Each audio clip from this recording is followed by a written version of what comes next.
Et yo les gens, c'est les gens, on se retrouve pour la review de l'épisode 87 de Sun and Moon cette semaine. Enfin on y est, l'arrivée de Necrozma, il est enfin là. Et mon dieu, quel épisode mes amis, alors, est-ce que c'était aussi bien que ce à quoi je m'attendais?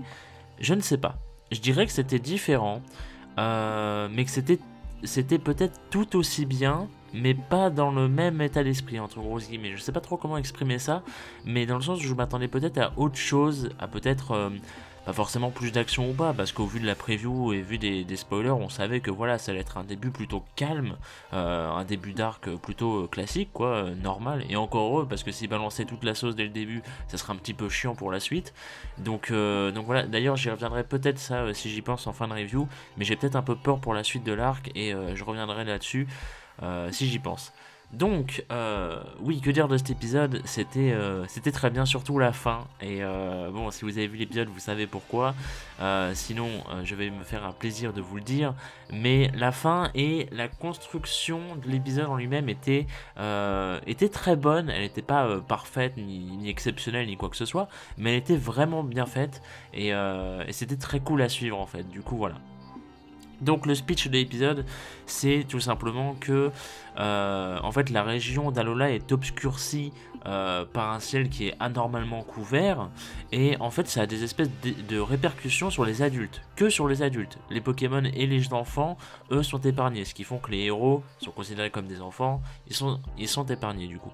Donc en fait ces espèces d'effets que ça procure aux adultes, c'est un espèce de gros sentiment de fatigue et également de, mine de rien, de changement de personnalité en fait chez certains. C'est-à-dire que tous les adultes déjà sont crevés, et en plus de ça, on voit par exemple Vicky de la team Ether qui est beaucoup plus alors pas vulgaire, mais beaucoup plus féroce, entre grosses guillemets, si on peut prendre ce terme-là, que d'habitude, qui est c'est quelqu'un de très docile, très calme et tout, très posé. Et pareil pour Reform, qui est vraiment le jour et la nuit, ça fait peur Reform, parce que d'habitude il est très cool, et bah, il est toujours, tu sais, il a sa veste ouverte et tout, il est torse nu. Là, il a sa veste fermée, un t-shirt sous sa veste fermée, et en plus il est vraiment blasé. Ça fait vraiment peur de voir Reform comme ça, c'était bizarre, mais du coup voilà, c'est pour te... Je pense en fait c'est une espèce d'image pour te montrer que tu vois, vu que le ciel est couvert, il y a moins de lumière puisque le soleil ne passe pas au travers pour le coup, et du coup... Enfin, tout se joue sur la lumière en fait. Tout cet arc va se jouer sur la lumière, ce qu'apporte la lumière dans le monde, euh, parce que c'est Necrozma. Et donc voilà, c'est ça que je trouve génial, et c'est ça qu'il n'y avait pas dans les jeux. Et je trouve ça très bon de faire un espèce de comment dire, de jeu avec la lumière comme ça, pas que sur Necrozma, tu vois, mais vraiment que ça ait des répercussions même sur les adultes, qu'on voit l'effet qu'a la lumière en fait. Et je trouve ça vraiment, c'est une bonne idée, et c'était bien appliqué. Alors après, à voir si ça va se garder pour la suite. On sait que dans la preview notamment, on voit la Team Rocket qui sont des adultes du coup, la Team Rocket, la vraie, hein, pas le trio qu'on a l'habitude de voir, qui pareil a l'air à moitié fatigué, donc apparemment l'effet va se suivre, ce qui est une bonne chose, donc on verra bien évidemment ça par la suite, mais déjà c'est une bonne idée. Et donc voilà, en gros c'est ça le speech de l'épisode. Et du coup on se demande, bah, qu'est-ce qui se passe à Lola pour qu'il se passe tout ça, quoi, parce que c'est vraiment un comportement étrange.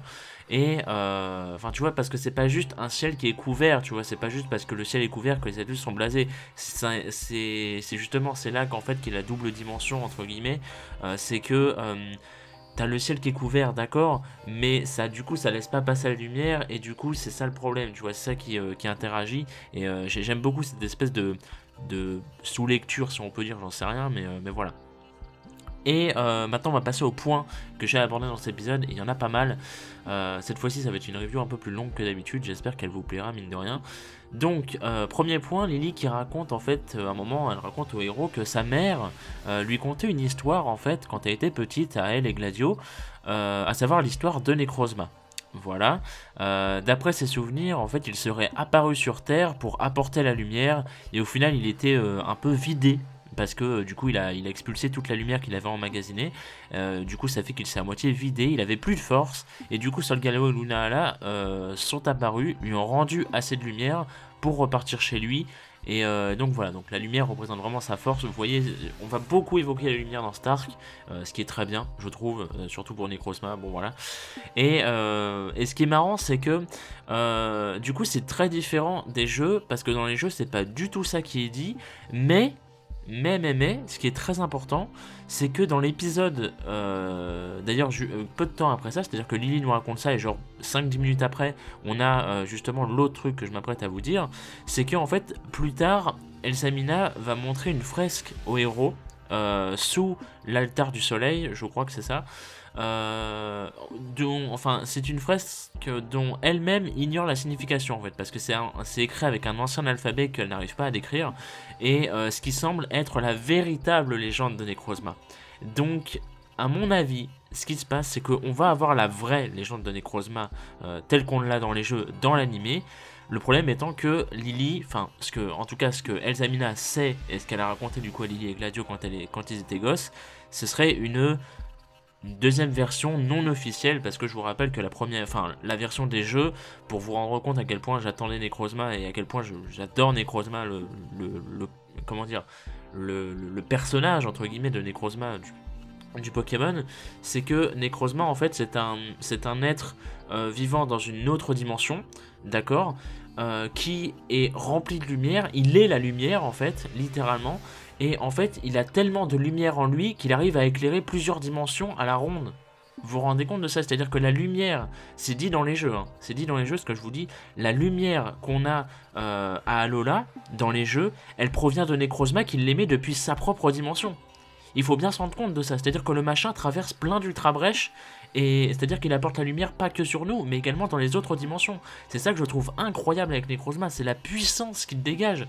Rien qu'à travers cette faculté, je trouve ça vraiment incroyable, et c'est ça que j'adore en fait, et c'est ça la légende de Necrozma, tu vois. Et en fait du coup il avait apporté la lumière à l'Ultra Nécropole qu'on connaît du coup dans Ultra Sun et Moon, et donc c'est pour ça en fait que du coup l'Ultra Nécropole était ensuite plongé dans le noir, parce que Necrozma n'était plus là, il voulait récupérer sa lumière. Tout simplement, parce que c'est un peu sa raison de vivre, sinon il meurt, tu vois. Donc voilà, c'est ça que je trouve énormissime avec Necrozma. Et du coup, vu qu'il y a cette espèce de parallèle avec Elsa Mina qui montre une fresque, qui vraiment sur la fresque, on voit vraiment des gens prier Ultra Necrozma. Donc tu te dis que voilà, Necrozma, sa véritable histoire devrait être adaptée dans l'animé, et c'est ça, c'est ça en fait dont j'ai hâte. Donc bien évidemment on verra ça plus tard. Donc la Team Rocket, du coup, la vraie, encore une fois, est également présente et semble justement chasser Necrozma, ce qui est assez intriguant, parce que comme je vous l'avais dit, Giovanni semblait vraiment avoir des pistes sur Necrozma et tout, et c'est confirmé dans cet épisode parce qu'il semble vraiment être au courant de ce qu'il s'apprête à se produire dans la région, et ils ont l'air de se préparer en conséquence en fait. Donc voilà, et vu la preview, on sait que voilà, ils étaient préparés. J'en reparlerai bien évidemment tout à l'heure. On sait également que, comment dire, que Gladio rejoint les Ultra Gardiens.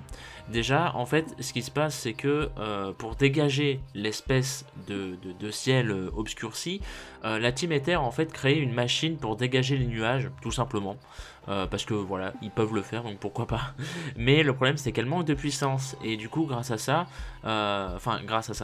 Sacha, Suren, Kaki et Gladio, qui vont les aider avec leurs Z-move, leurs attaques Z, tout ça en fait a pour but de voir apparaître l'éventuelle Ultra Brèche qui semble être l'origine de tout cela selon Elsa Mina et Pimpronel. Donc voilà, tu vois, il y a toute une espèce de construction comme ça, tu te dis d'où vient le problème en fait, tu vois.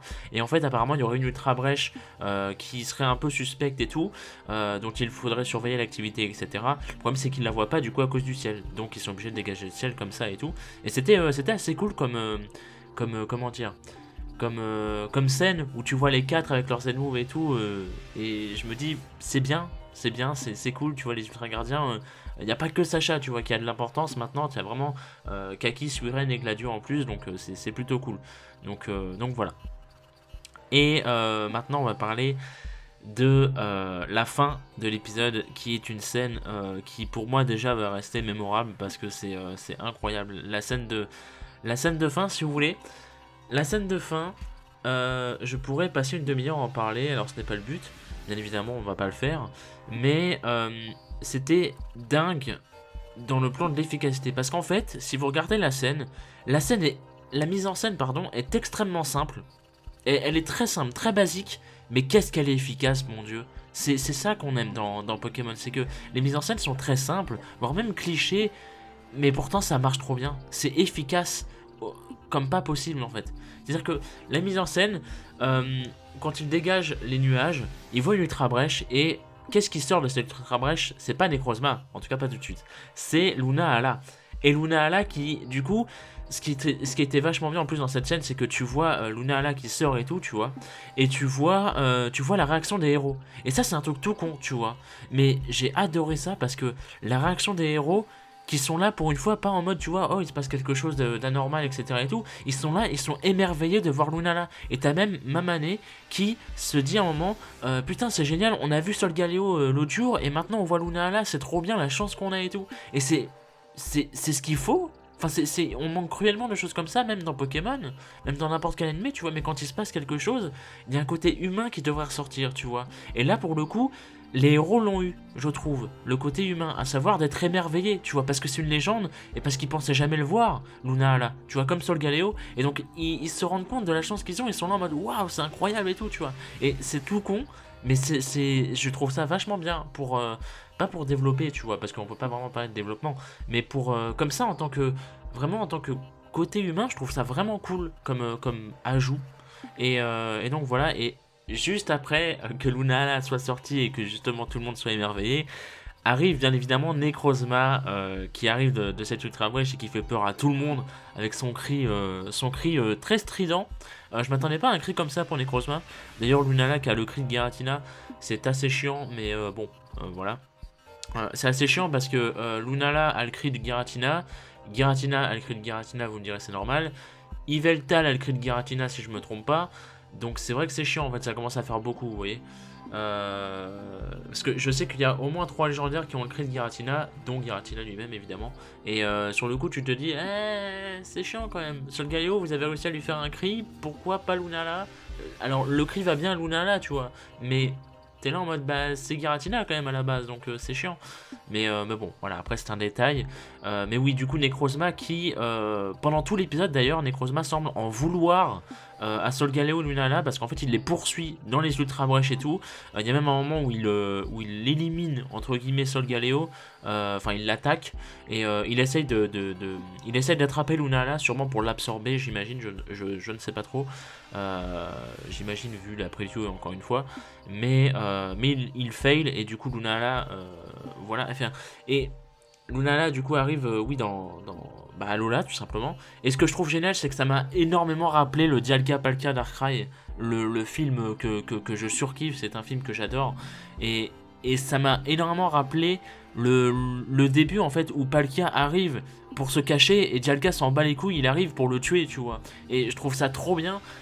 Et ça me rappelle trop ça et je me dis, est-ce que c'est voulu? Est-ce que non? Mais je sais pas, mais ça m'a rappelé ça et ça m'a vraiment donné un feeling mais de dingue, sans oublier l'OST, parce que il faut se le dire les amis, vous avez peut-être pas vu l'OST, mais l'OST à la fin, dans ce passage, dans ce que je vous dis là, dans la dernière scène, c'est l'OST qu'ils ont utilisé, la fameuse qu'ils ont utilisé que je surkiffais, souvenez-vous dans ma review de l'épisode 44 si je me trompe pas, où je disais quand Sacha courait vers Elsamina dans sa forme un peu démoniaque, dans sa forme ultra chimère là, il y avait une OST que je surkiffais et ils l'ont remise pile à ce moment-là à l'arrivée de Necrozma, les gars. C'est-à-dire que ils savaient que déjà que j'allais marquer, à savoir marquer c'est un terme qui veut dire que voilà tu vas être fou en fait. Voilà, ils savaient déjà que j'allais marquer à l'arrivée de Necrozma. Et en plus, ils ont rajouté l'OST que je surkiffe. Et en plus, ils ont la moitié remixé et tout. Enfin, c'était complètement dingue. Et sincèrement, je m'en veux parce que pour le coup, j'aurais dû j'aurais dû enregistrer ma live reaction et vous la mettre un peu comme je fais avec Vrains et tout. J'aurais dû parce que j'étais vraiment fou et vous m'auriez vu pardon comme jamais vous m'avez vu dans Vrains en fait, littéralement. Et c'est incroyable.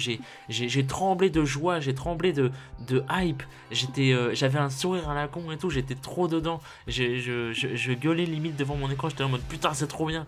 C'était fantastique, sans déconner. C'est pour ça que j'ai autant aimé cette scène de fin, c'est que en fait la mise en scène est très simple, tu vois, mais elle est très efficace et sur le plan dramatique, elle est géniale en fait. Sur le plan dramatique, elle est superbe et voilà. Pourtant, elle est très très simple, hein, mais ça n'enlève rien à la chose. Et franchement, même si vous n'aimez pas peut-être Pokémon et tout, au moins regardez l'arc de Necrozma, au moins regardez cet épisode-là parce que c'est le début de l'arc. Et vraiment, je pense que vous pouvez apprécier. Même si vous n'êtes pas spécialement dans Pokémon, mais je sais que par exemple il y en a qui regardent mes reviews sans être spécialement fans de Pokémon, ou alors qui vont juste par exemple jouer au jeu mais qui regardent pas l'animé, tu vois et tout, mais qui regardent mes reviews comme ça histoire d'eux. Franchement, si vous le sentez, c'est que 20 minutes les gars, et allez voir cet épisode, il était vraiment bien, et la fin était fantastique, surtout si vous avez joué Ultra Sun et Moon et que vous avez kiffé Necrozma, peut-être pas autant que moi, mais que vous avez au moins kiffé Necrozma ou son histoire. Franchement, allez voir l'épisode et c'était très très bien. La construction pour rendre Necrozma vraiment diabolique était vraiment super bien faite. Et c'est ça que je voulais et c'est ça qu'on a eu et je suis très content. Donc voilà. On va maintenant passer à la preview qui nous montre du coup que le prochain épisode sera centré du coup sur Necrozma encore une fois, pour mon plus grand plaisir évidemment, qui va absorber Luna là. On le voit, c'est-à-dire que on voit Necrozma forme Aile de l'Aurore. Je crois que c'est ça le nom. Oui, c'est Dawn of Wings, donc Aile de l'Aurore. Donc voilà, on va avoir Necrozma Luna là fusionner. Et donc les héros qui sont impuissants vont tout de même tenter d'intervenir, mais la Team Rocket sera également elle aussi présente pour tenter de capturer Necrozma. On le voit dans la preview encore une fois, c'est pour ça que je vous disais ça tout à l'heure. Et on voit Solgaleo qui fait son retour, sûrement pour sauver Lunala. Et voilà, enfin le prochain épisode en fait en termes d'action risque d'être absolument dingue. Et je pense que je m'en rends pas compte encore parce que je suis encore en train de subir les séquelles de ma hype sur Necrozma. Mais le prochain épisode risque d'être absolument malade. Enfin absolument dingue, surtout que l'épisode d'après on sait qu'on va découvrir l'origine de Necrozma apparemment. Donc on est parti pour le mois de septembre, il va être dingue. Enfin fin août, septembre entier j'imagine, il va être totalement dingue. Et ça fait plaisir les amis. Donc voilà. Donc désolé pour cette review plus longue que d'habitude, mais j'avais beaucoup de choses à dire et il fallait que je le dise parce que voilà, vous le savez, j'attends cet arc depuis longtemps. Donc voilà. Que dire de plus, désolé oui si ça a duré longtemps, j'espère quand même que ça vous aura plu. N'hésitez pas à aller voir l'épisode, c'est conseillé. Alors il est qu'en Vosta pour l'instant, il sera en VoSTFR dans quelques jours, mais voilà. Et rendez-vous à la semaine prochaine, à demain pour Vrains. Voilà, des bisous.